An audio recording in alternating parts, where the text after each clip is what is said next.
Hello दोस्तों, नमस्कार। मेरा नाम है रोहित कुमार। आप सभी का स्वागत है मेरे यूट्यूब चैनल पे। देखिए, आज हम बताने वाले हैं भौतिक विज्ञान के वो महत्वपूर्ण सूत्रों के बारे में जो railway, NTPC, group D technician, RPF में लगातार आते हुए दिखाई दे रहे हैं। बार बार इनका प्रयोग किया जा रहा है। कभी इनके फार्मूले पूछ लिए जाते हैं, कभी इनके जो मात्रक होते हैं वो पूछ लिए जाते हैं, कभी इन पर आधारित सवाल आ जाती है। तो एक बार फिर इन पर नज़र डाल लेते हैं, तो इससे क्या होगा कि आगे बहुत आसान हो जाएगा। चलिए देखते हैं। तो हमारे पास जो पहला सूत्र होता है वो गति और समय का हो जाता है। गति और समय में देखिए 3 फार्मूले होते हैं। ये जो 3 सूत्र होते हैं गति के समीकरण कहलाते हैं। पहला समीकरण है v बराबर u प्लस ए टी। अब v और u और ए टी से थोड़ा सा आपको परिचय करा देते हैं। v जो होता है और u जो होता है, दोनों के दोनों वेग होते हैं, लेकिन इसमें ध्यान देने वाली बात ये होती है कि ये जो आपका u है ये होता है प्रारंभिक वेग, और जो v होता है वो होता है अंतिम वेग। ठीक है, ये बात होती है। u प्रारंभिक होता है, v अंतिम वेग होता है, a आपका त्वरण होता है और t आपका समय होता है, जो कि यहाँ पे दिया गया है। और इसके देखिए यहाँ पे मात्रक भी पीछे लिखे गए हैं, जिससे मात्रकों से काफ़ी आसानी हो जाती है समझने में। ठीक है, जैसे v और u वेग है, इनका मात्रक मीटर पर सेकेंड है, त्वरण मीटर पर सेकेंड स्क्वायर, और समय का सेकेंड तो होता ही है। ठीक है, तो ये पहला सूत्र हो गया v बराबर u प्लस ए टी। दूसरा जो सूत्र होता है वो होता है s बराबर u T plus half A T square. s क्या होता है? ये दूरी होती है। कितनी दूरी वस्तु ने तय की है, तो दूरी इसका मात्रक मीटर में हो गया, तो s बराबर u T plus half A T. Half मतलब 1/2 को हाफ कहा जाता है, हाफ ए टी स्क्वायर ऐसे याद किया जाता है। ठीक है, वैसे आपको जैसे याद करना है वैसे याद करें, ये याद करने का तरीका होता है सबका अपना अपना। और तीसरा सूत्र जो होता है वो होता है v बराबर यू स्क्वायर बराबर you square plus 2as। v square बराबर यू स्क्वायर प्लस 2as, ये फार्मूला होता है। अगर ये तीनों फार्मूले याद रहते हैं तो गति से संबंधित जो कुछ सवाल आती हैं वो इस पर आसानी से हो जाती हैं।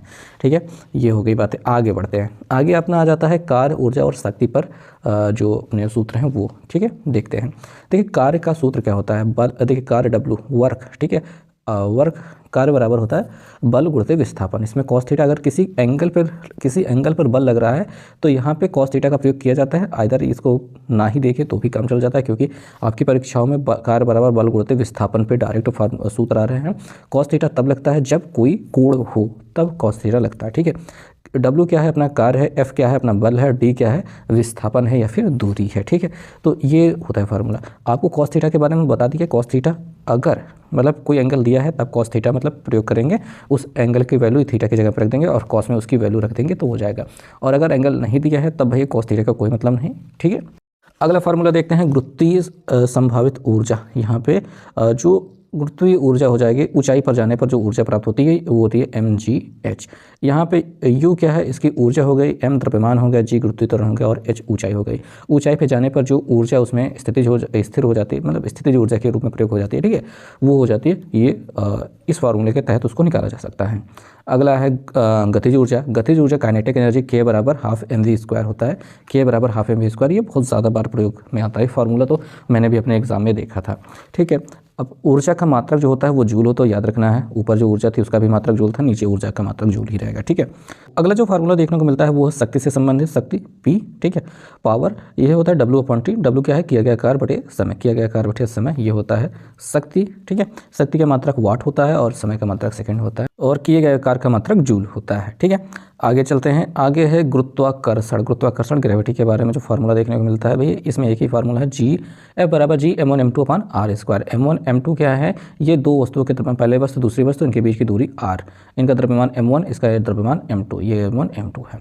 और जी सार्वत्रिक गुरुत्वाकर्षण नियतांक होता है, स्थिर गुरुत्वीय स्थिरांक होता है। ठीक है, अब सभी के यहाँ पे फार्मूला जो मात्रक है वो लिखे गए हैं। सूत्र बस यही है, ये बहुत बार प्रयोग किया जाता है। फिर सवालों में आ जाता है कि कहा जाता है कि अगर दूरी को दुगुना कर दिया जाए तो बल पर क्या प्रभाव पड़ेगा, और दूरी को आधा कर दिया जाए तो बल पर क्या प्रभाव पड़ेगा। इससे संबंधित ये प्रश्न होते हैं। ठीक है, तो और द्रव्यमानों में यही सब संबंधित रहते हैं, तो फार्मूला बस यही रहता है। अच्छा, इनसे रिलेटेड जो क्वेश्चन आएंगे वो मैं क्या किसी और वीडियो में लाऊंगा।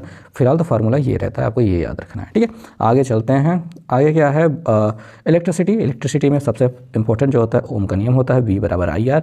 देखिए V बराबर IR तो आपको फार्मूला याद रह जाता है, पर ओम का नियम आपसे पूछ लिया जाता है कि निम्न में से ओम का नियम क्या है, या फिर इस फार्मूले को किसका नियम कहा जाता है, ऐसा करके हो जाता है। ठीक है, तो ये याद रखना है। ओम का नियम है V बराबर IR। V क्या है? वोल्टेज है, I क्या है? धारा है, R क्या है? प्रतिरोध प्रतिरोध है सभी का यहाँ पे मात्रक दिया गया है, आपको पता होना चाहिए, ठीक है। अब विद्युत शक्ति P बराबर VI, P बराबर VI, P क्या है विद्युत शक्ति है, V क्या है वोल्टेज, I क्या है धारा है। आगे प्रतिरोध, देखिए प्रतिरोध में दो प्रकार के प्रतिरोध क्या होता है, एक श्रृंखला प्रतिरोध होता है, श्रेणी क्रम में जब प्रतिरोधों को जोड़ा जाता है तो ये फार्मूला अपना चलता है, ठीक है।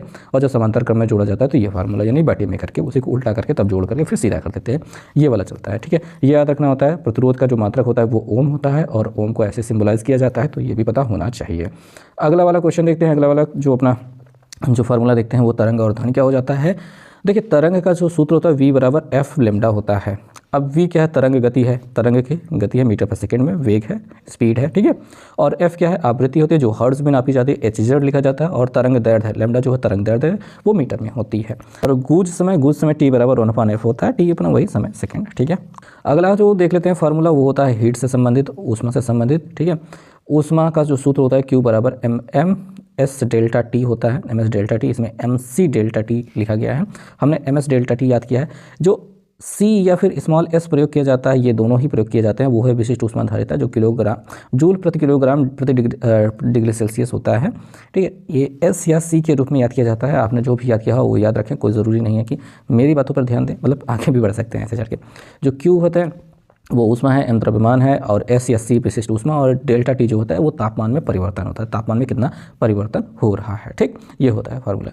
आगे चलते हैं। आगे है कि गैस का आदर्श समीकरण, ठीक है, PV बराबर nRT होता है, PV बराबर nRT। P क्या है, दाब है, V क्या है आयतन है, T क्या है तापमान है।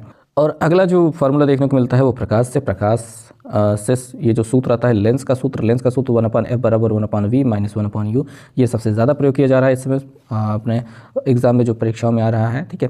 तो f क्या होता है फोकस दूरी, v क्या होता है प्रतिबिंब की स्थिति है, ये वस्तु की स्थिति, u वस्तु की स्थिति को दिखाता है, ये सभी मीटर में होते हैं। तो ये हो गया लेंस का सूत्र। अगर इसी में प्लस बना देते हैं तो ये दर्पण का सूत्र बन जाता है। और यहाँ पे परावर्तन का नियम लगाते हैं, ये ऐसे ना याद करके n बराबर आपने याद किया होगा sin I बटे sin R, ठीक है। तो ये फार्मूला वही सेम टू सेम है, ये परावर्तन के नियम का सूत्र है, ठीक है। तो उम्मीद करते हैं आपको वीडियो पसंद आई होगी, फार्मूला आपको याद हुए होंगे। मिलते हैं नेक्स्ट वीडियो में। Thank you.